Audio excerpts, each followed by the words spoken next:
তুমি তো আগলে রাখতে চেয়েছিলে, কিন্তু ওরা তো। আমাকে মাফ করে দাও। মাফ করে দাও মানে? 4টা বছর পরে সে এখন তুমি মাফ চাচ্ছ?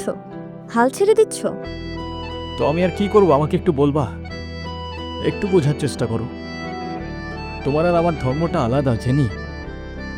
তোমার ফ্যামিলি কখনোই আমাদের সম্পর্কটা মেনে নেবে না। তুমি কি আমাকে ভালোবাসো না? আরে দুনিয়ার সবাই মেনে না নিলে যদি আমার প্রতি তোমার ভালোবাসাটা কমে যায় না, তাহলে থাকো, আমি চললাম। কোথায় যাচ্ছ? বাবার পছন্দের ছেলেকে বিয়ে করতে। তাহলে আমার কি হবে? তুমি তো আর আমাকে ভালোবাসো না। বাসি, অনেক ভালোবাসি। পরিবার তো মানবে না। না মানুক? সমাজ কি বলবে? সমাজের বাইরে চলে যাব। কত দূর? যতদূর গেলে তোমার আর আমার ছোট্ট একটা সংসার হবে।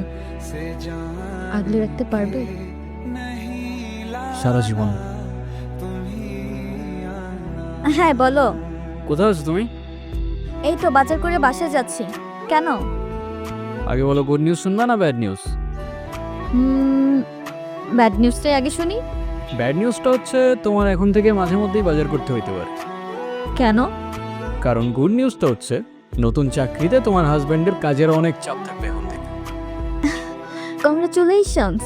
কিন্তু স্যার, আমি আর বাজার করতে পারবো না। যত রেটিং হোক না কেন, বাজার কিন্তু আপনাকেই করতে হবে। কেন, কি হয়েছে? আরে ধুর, আমি একদমই দামাদামি করতে পারি না। আজকেও 150 টাকা ঠকে আসছি।